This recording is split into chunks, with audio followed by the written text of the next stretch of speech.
Sure are a lot of walls. Okay, so, with all that out of the way, let's take a look at those secret reports. Let's see. 13 in all. Well, we should obviously start with the first one. Recollections. Am I alive? I awoke in a cell, alone until the researchers came with their tests and their prodding to uncover my identity. I had no answer to offer them. 4 friends and a key? That's the sum total of my memory. I could not even recall my own name. I was simply called X there. My only solace was the time I spent talking with the 2 boys who would visit from time to time. One day a man came to take me from the prison. I couldn't see him from the darkness, save that he wore an eye patch. Even now, years on, I feel no closer to understanding who or what I am. May my heart be my guiding key. Unknown. Huh. I wonder who that could be. Could it be someone from the Union Cross back cover or whatever? Huh. I don't know. Alright, next one. Mark of Mastery Journal. Some days have passed since I set off on my journey to prepare for the Mark of Mastery examination. Ericus asked for leave to undertake the same pilgrimage, but apparently I am to be first to tour the worlds written of in our old fairy tales. Until a few short years ago, I'd known only my own world, and speck of land surrounded by sea. Ooh, I think I know who this is. But how I dream of, yearned for the world beyond, and granted guidance from the future. I left that nest behind as I treaded the path to my master's side.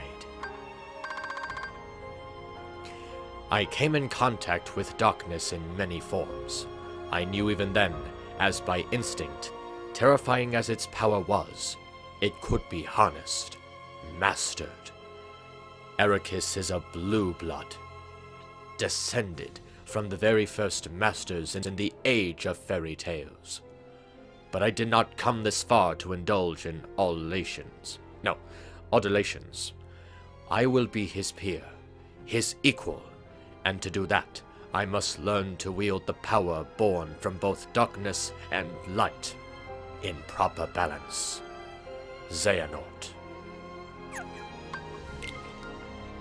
Experiments of the Heart. Notes on Subject X. Excerpt 1. Subject was found in the central square shortly after dawn. Female, approximately 15 years old. After 7 days' observation, she spoke her first words, but could not provide a name.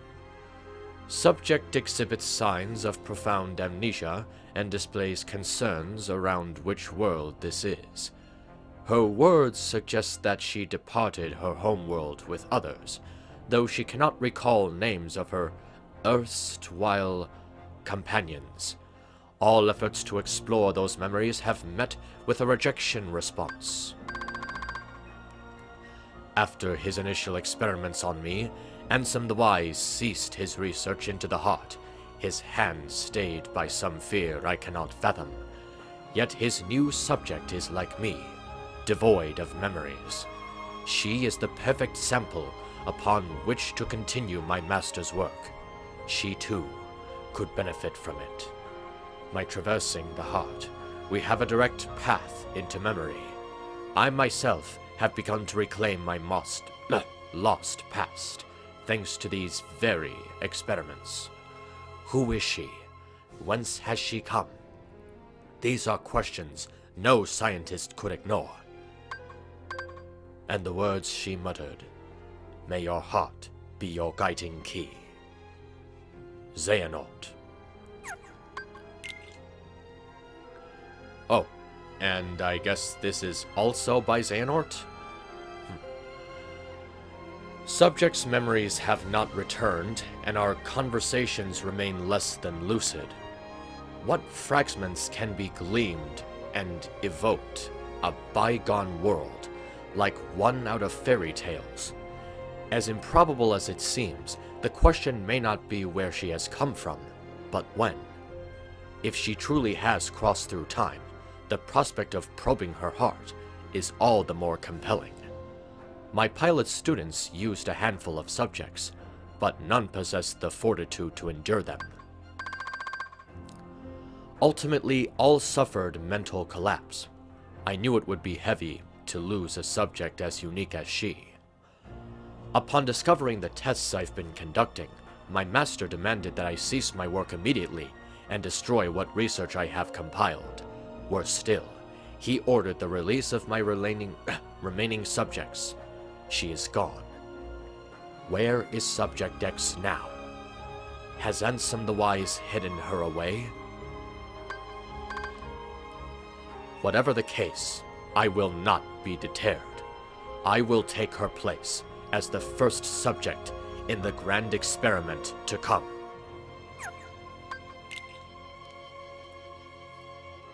That castle was a wonderland of us children.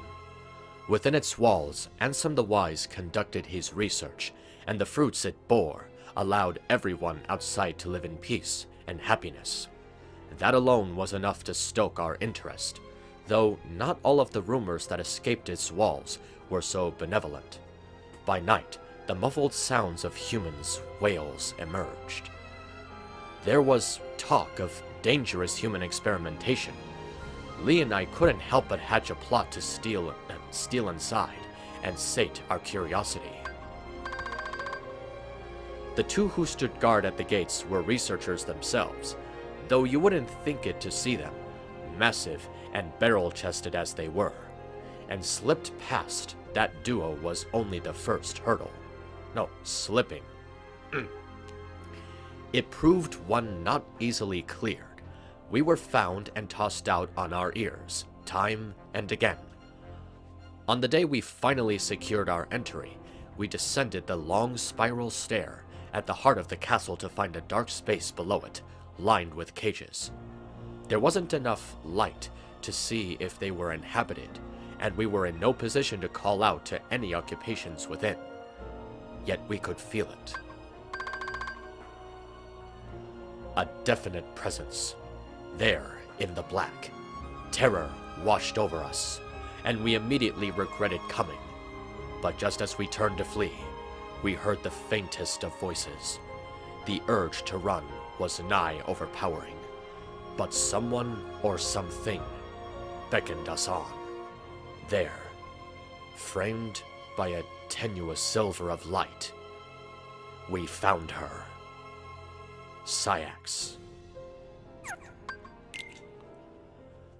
It was too dim to make out her features. We spoke to her in hushed whispers. Who was she? Why was she imprisoned here? She had no answers for us. Had no memories at all. She was an enigma, but I knew I wanted to help her. And so we continued our infiltrations. Most of them stopped short at the castle gates. When we did manage to find our way inside, we spoke with her. That was all the comfort two children like us could offer. But Lee had other plans. He was determined to free her.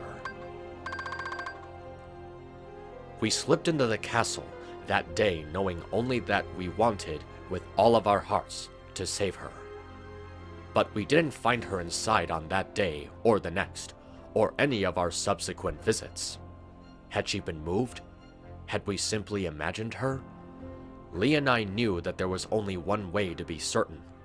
And so we stand before the castle gates today, not as trespassing children, but in order to become Ansem the Wise's newest apprentices. Saïx. On the replica, program, and reanimation. Following my erasure and my recompletion as a human, I did not awaken right away. Perhaps the damage was exceptionally grave. Even after waking, I remained in bed, pondering my next course of action. In my work on the replica program of the organization, I produced some 20 vessels. Most of the early results were failures, not one of them granted a number. The first success to emerge from that early lot was the Riku replica. Ooh, this is probably Vexen. Subsequently, Shion, number 1, was essentially indistinguishable from a natural human, though she became unstable due to the influence of others. Using those two as my foundation, I worked to construct a number of night-perfect replicas, but just as they neared completion, my efforts were cut short. I suspect Xehanort aims to use both the initial lot, as well as the unused replicas from my later work. I arose today and decided to walk out to the square, my first outing in some time. Yet my stroll was interrupted when a surprising visitor appeared with an unexpected offer. Though younger than me, he'd risen to become Xemnas' right hand.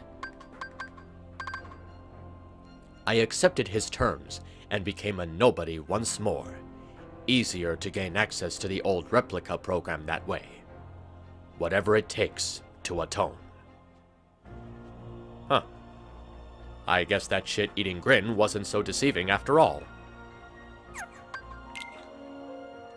The real organization. Xehanort seeks to gather 12 vessels, which together, with his true, actual self, he considers the real Organization 13. Now that he has the numbers he needs, Demyx and I are being treated as reserves. Several others who served Xemnas in the old organization have followed the same course as mine, electing to abandon their newly restored humanity and rejoin the real organization as nobodies. But not Xemnas. Xemnas cannot exist in the present because there is already a Xehanort here, the old man in charge. The old man's humanity prevents his heartless and nobody, others vanquished in the past, and his younger self to be denizens of this time.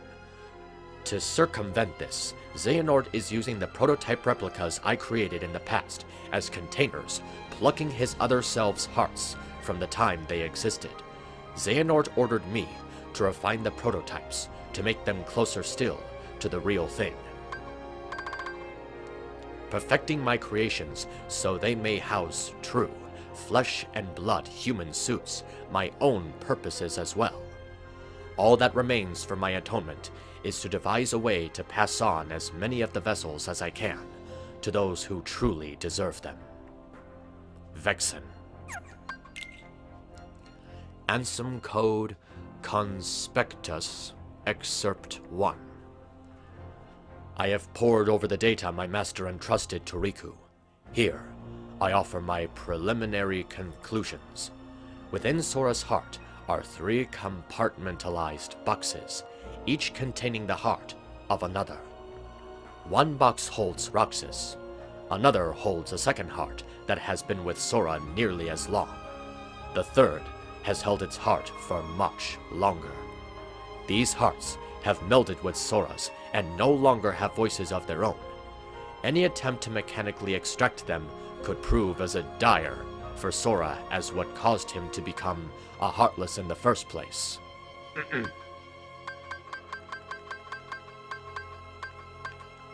First, a vessel for each heart must be readied. Then, a spark of some sort is required to induce its waking.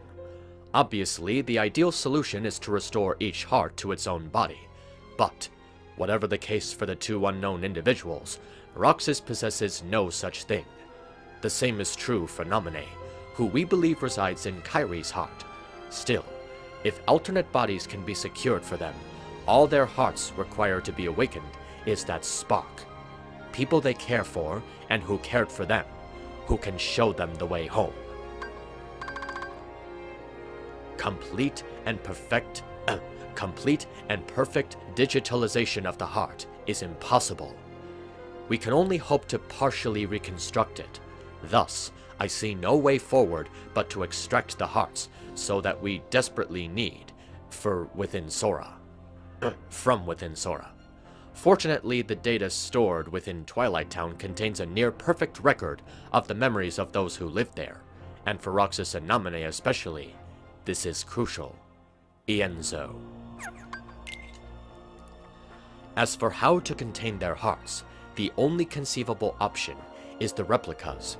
If we transfer in digital memories of the Twilight Town archive, the replicas should be able to reconstruct each individual's human appearance with near-perfect results.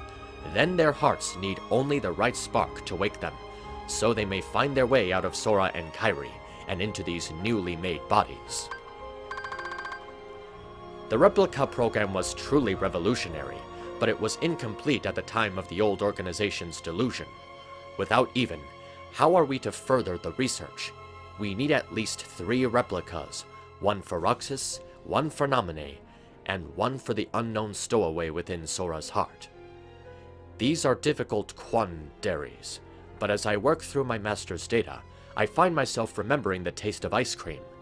When I was a boy, he would bring me some when we would talk together. No. When I was a boy, he would bring me some when we took walks together. There will be time to regret my betrayal later. For now, I must focus on... my focus must be on restoring Roxas and Naminé and proving my master has good intentions. Ienzo, again. I have seen it through. The Keyblade War unfolded exactly as written on the lost page. Now, the Keyblade the master entrusted to me must be bequeathed to another. 5 Union leaders have been chosen for the surviving Dandelions. I will pass the Keyblade to one of them, and then continue watching the future unfold. Yet, it seems that someone has pulled the old switcheroo. One of the 5 is an imposter, someone that the master did not choose. They represent a virus in the program he so carefully wrote. The virus has begun a strange undertaking, a reckless plot to allow the 5 to escape into another world line. Surely such a thing can't be possible. We're talking about the same trick that allowed the Dandelions to transfer to other world lines after the Keyblade War. But these children are no masters. They haven't the means, unless of course a certain Lady of Magic summoned them here. From the future knows more. From the future knows more than I do. The whole Union leader thing was supposed to be by the books. Are these the new events just another phase in the Master's grand plan? Unknown. Oh, I think this could be Lushu. Even on a world line with no Keyblade War, peace is but a dream. In the absence of us and our master, a darkness arrived, one that shall surely lead the world to yet another demise. Amid the chaos, I bequeathed my Keyblade to one of the Union leaders, just as the master instructed. I watched as the 5 were sent to another world line, at no small cost, ensuring the line of Keyblade wielders will live on. And now, Keybladeless, I must depart this land to fulfill my final task. This means casting my own body aside, and sojourning my heart in vessel after vessel, as many as it takes. But I will continue gazing upon each passing era, once unto the next. In time, be it years or decades, centuries or millennia, I will meet the 5 once more. Somewhere in this cyclical history of bequeathings, a chosen one will appear and reenact the Keyblade War. When this scapegoat arrives and takes my Keyblade in hand, that will be the time to take the stage and finish my role. The Lost Masters will awaken. Yep, that is definitely Lushu. It seems this body, this name will be my last. The lives I have lived over the ages could fill volumes, but for now, I must focus on what matters most. The Keyblade has been successfully passed down, generation to generation, and it seems a Keyblade master devoted to the darkness may finally arise. Until now, I have watched over the course of events from a distance. Perhaps the time has come to intervene. I need only play the role of a fool desirous of the Keyblade's power. I will don the mask of his ally in order to keep watch over my Keyblade from close by. The Gazing Eye, a Keyblade forged from the eye of the Master of Masters. He passed it to me, as I have to others, and through it he can see into the future, all that will ever come to pass. Spanning the ages in body after body, life after life, my task has been to keep vigil over the eye as it passes from hand to hand. It has been a long time, longer than I can express. But now at last, the Keyblade War has begun, and Kingdom Hearts will open. A true and complete Kingdom Hearts, born of the clash between darkness and light. I will soon be reunited with my old companions, and in that moment, my long vigil will reach its end. He will return. Who could that he be? Well, I guess we're gonna have to wait another 10 years for Kingdom Hearts 4 to find out.